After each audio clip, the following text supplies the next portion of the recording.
Morning student. Previous class में हमने स्वदेश प्रेम के बारे में पढ़ा था जो राम नरेश त्रिपाठी द्वारा लिखी थी। अब हम पाठ 6 कर्तव्य परायणता जो निबंध है जो कन्हैयालाल मिश्र के द्वारा लिखी गई है इसको हम पढ़ेंगे। तो सबसे पहले कन्हैयालाल मिश्र के बारे में थोड़ा सा जान लेते हैं।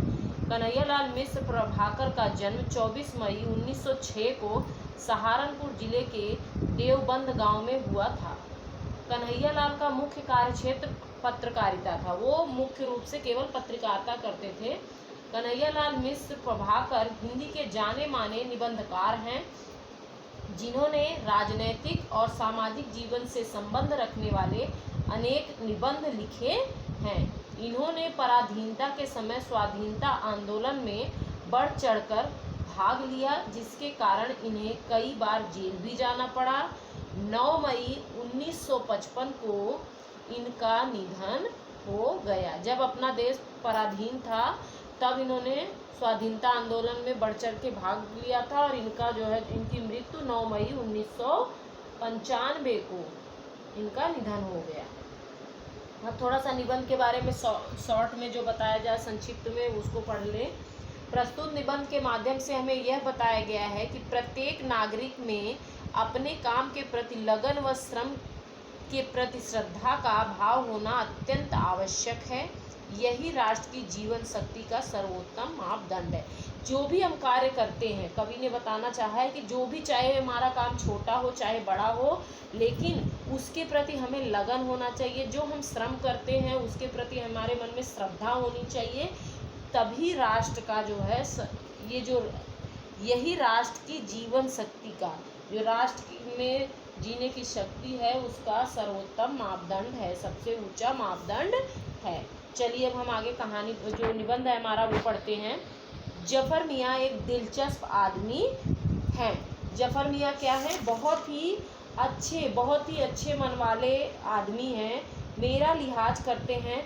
जब मैं उनके सैलून में पहुंचता हूं तो वे एक आदमी की हजामत बना रहे थे और आरा चलाने वाले 2 मजदूर इंतजार में बाहर बैठे थे। जब मैं उनके सैलून में पहुंचा तो वो एक आदमी की हजामत बना रहे थे, मतलब दाढ़ी बना रहे थे और 2 मजदूर बैठे थे। मेरे दुकान में पहुंचते ही जफर मियाँ ने उस्तरा रख दिया। उस्तरा मतलब जिससे वो रेज़र जो होता है जिसको हम रेज़र बोलते हैं उसको रख दिया। मेरे लिए कुर्सी बिछाई और बाहर की दुकान से चाय का एक प्याला लाकर मुझे दिया। उन्होंने क्या किया, पहले मेरे लिए कुर्सी रखी और उसके बाद बाहर से मुझे चाय ला करके दिया। मैं चाय पीने लगा और जफर मियाँ फिर हजामत बनाने लग गए। मैं चाय बैठ के पीने लगा और जफर मियाँ फिर से जो हजामत थी, दाढ़ी थी, वो बनाने लगे। हजामत निपटी तो मुझे लगा कि मेरा नंबर है, पर जफर मियाँ ने उन मजदूरों में से एक को बुला लिया और वे उसके बाल काटने लगे। तभी उनका असिस्टेंट आ गया, जो सहायक था वो आ गया। असिस्टेंट मतलब सहायक उनका आ गया और वह दूसरे मजदूर की हजामत बनाने में लग गया। जो 2 मजदूर इंतजार में थे तो एक जफर मियाँ बनाने लगे और एक उनका जो सहायक था वो। अब मैं बैठा हूँ कुर्सी पर और देख रहा हूँ कि जफर मियाँ उस मजदूर के बाल काट रहे हैं। मैं मजदूर को देखता और सोचता हूँ यह शायद 5-7 दिन से नहीं नहाया। मैं बड़े ध्यान से जफर मियाँ को उस मजदूर के बाल काटते देख रहा हूँ और मुझे ऐसा लग रहा है कि वो बहुत दिन से 4-5 दिनों से उसने नहाया नहीं है। उसके बालों में रेत भरी है, बुरादा भी है, उसकी गर्दन काली चीकट मतलब क्या होता है, बहुत ज़्यादा मैल एकदम चट करने वाली हो रही है और तो और मुंह पर भी धूल है। पर जफर साहब बड़ी लगन से, बड़ी तल्लीनता से, बड़ी आराम से उसके क्या कर रहे हैं, बाल काट रहे हैं, जैसे वह मजदूर नूरजहाँ का भाई हो। ऐसे काट रहे जैसे जो नूरजहाँ थी उनका भाई हो। इतने तल्लीनता से, इतने मस्ती से, इतने आराम से, इतने लगन से उसका बाल काट रहे थे। कभी कंघी से नापते और कभी कैंची से और फिर फुकर 2-4 कैंची मार देते हैं। मैं देख रहा हूँ कि जफर मियाँ बालों में इतने लीन हैं कि उन्हें याद भी नहीं है कि मैं भी यहाँ बैठा हूँ और मेरे भी बाल काटने हैं। वह बालों की कटाई को अपने ज्ञान और कला की कारीगरी की चरम सीमा तक, जो है सर्वश्रेष्ठ अवस्था तक, जो सबसे ऊपर की अवस्था है, मतलब सबसे अच्छी अवस्था है, वहाँ तक पहुँचाना चाहते हैं, मतलब इतना अच्छा बाल काटना चाहते हैं। उनका ध्यान इस पर नहीं है कि यह मजदूर इस कारीगर को नहीं समझ सकता। वे यह भी नहीं सोचते कि इस मजदूर की स्थिति ऐसी है कि वह इन बालों को ठीक रख सके। मतलब वो इतने तल्लीनता से काटे जा रहे हैं, उन्हें ये भी नहीं समझ में आ रहा है कि मैं इतने अच्छे से ये बाल काट रहा हूँ, ये मजदूर इस बाल को इतने ढंग से इसका रख रखाव भी नहीं कर पाएगा, लेकिन फिर भी वो जो है अपने काम में लगन से जुटे हुए हैं। मैं सोच रहा हूँ संभवतः यह मजदूर हजामत के बाद आज नहाएगा और बालों में तेल डालकर कंघा करेगा, पर कल फिर यही धूल और बुरादा भर जाएगा और ये ऐसे ही उलझ जाएंगे जैसे आज उलझे हुए हैं। कभी सोचता है कि मैं जो है, कभी सोच रहा है कि मैं शायद आज ऐसा हो कि ये हजामत बनवाने के बाद नहाए और बालों में तेल डाले, कंघा करे, लेकिन कल फिर क्या होगा? मजदूर है भाई, काम करेगा तो फिर से कल उसको धूल बुरादा उसके बालों में फिर हो जाएंगे और उलझ जाएंगे जैसे आज हुए। मैं सोच रहा हूँ, पर जफर मियाँ इनमें से कोई भी बात नहीं सोच रहे। मैं इतना बैठ के सोच रहा हूँ, लेकिन जफर मियाँ को कोई फ़र्क नहीं पड़ रहा है। वे अपनी धुन में हैं। वे कंघा चलाते हैं पर वह नहीं चलता, उलझे बालों में अटक जाता। जफर मियाँ बाल सुलझाते और कंघा बढ़ाते।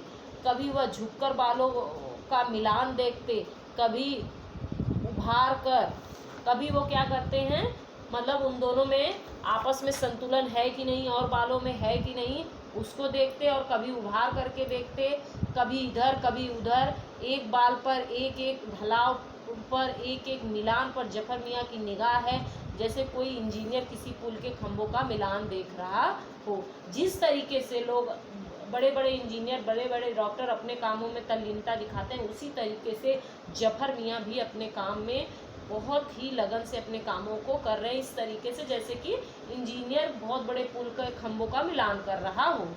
यह कटिंग हुई पूरी और कैंची को 2-4 बार ताल के साथ खाली ही चुकर चुकर चला, फिर चला। जफर मियाँ ने कहा, लो सरकार, कट गए आपके बाल। जो है 3-4 बार जो है उन्होंने कटिंग हो गई और कैंची को वैसे ही चलाया जो कि चुकर चुकर की आवाज़ आई और कह रहे, लो सरकार, आपके बाल कट गए। अब उन्होंने ब्रश उठाया और जुटे हजामत पर। हजामत में भी वही तल्लीनता, एक साथ सीधा तो एक हाथ उल्टा, और तब यह देखभाल की कहीं कोई कील तो नहीं रह गई। कील ही नहीं, कलम से लेकर मूँछों तक, कटाई तक के काम उन्होंने बहुत सुंदरता के साथ किए। मतलब हर एक काम को बहुत ही तल्लीनता, बहुत ही सुंदरता के साथ वो कर रहे थे। ऐसे लग रहा था कि जैसे बहुत ही बड़ा प्रोजेक्ट कर रहे हो, बहुत बड़े काम को वो अंजाम दे रहे हो। इस तरीके से जफर मियाँ अपने काम में लगे हुए थे। 20 मिनट से ज़्यादा मैं जफर मियाँ की इस तल्लीनता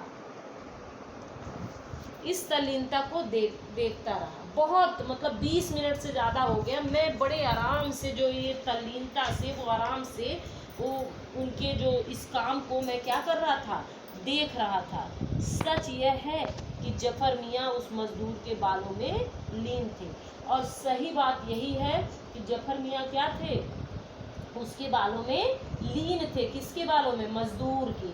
और मैं जफर मियाँ में, जफर मियाँ लीन थे मजदूर के बालों में, और मैं जो है, जो लेखक था, वो किस में लीन था? जफर मियाँ में। जफर मियाँ में कैसे लीन था कि जफर मियाँ के काम करने के तरीकों को देख करके जो है लेखक एकदम उनमें खो गया था। देखते देखते मैं भावों से भर उठा था। इसको देखते देखते मेरे अंदर बहुत ही अच्छे भाव उत्पन्न होने लगे। मैं भाव विभोर हो गया, यहाँ तक कि हजामत की ऊंची कुर्सी पर आने को जब मैं उठा तो इतना भाव विभोर था कि मैंने जफर मियाँ को अपने आगोश में दबोच लिया। इतना ज़्यादा, मतलब कि वो भाव विभोर थे, भावों से भरे हुए थे कि उन्होंने जफर मियाँ को अपने बाहों में, उनको क्या किया, अपने बाहों में भर लिया। आगोश मतलब बाहों में, भुजाओं में। पैसे देकर वह मजदूर चला गया तो मैंने कहा, जफर मियाँ, तुम तो उस मजदूर से ऐसे लिपटे कि जैसे जिले का कलेक्टर ही तुम्हारी दुकान पर आ बैठा हो। जब वो मजदूर पैसे दे करके गया, तब मैंने जफर मियाँ से कहा, जफर मियाँ, तुम तो उस मजदूर में ऐसे ऐसे लिपटे जैसे लग रहा था कि वो तुम्हारी दुकान पर जो है जिले का कलेक्टर, जो बड़ा अधिकारी होता है, वही आके बैठ गया हो। जफर मियाँ ने तो जो जवाब दिया, उससे आगे उससे आगरे का पेठा और दिल्ली का सोहन हलवा दोनों फीके पड़ गए। जफर मियाँ ने इतना बढ़िया जवाब दिया लेखक को कि आगरे का जो पेठा होता है सबसे मशहूर होता है और दिल्ली का सोहन हलवा मशहूर है, तो वो दोनों क्या हो गए, फीके हो गए। बोले, बाबूजी, मेरे लिए जो इस कुर्सी पर बैठता है वही कलेक्टर है।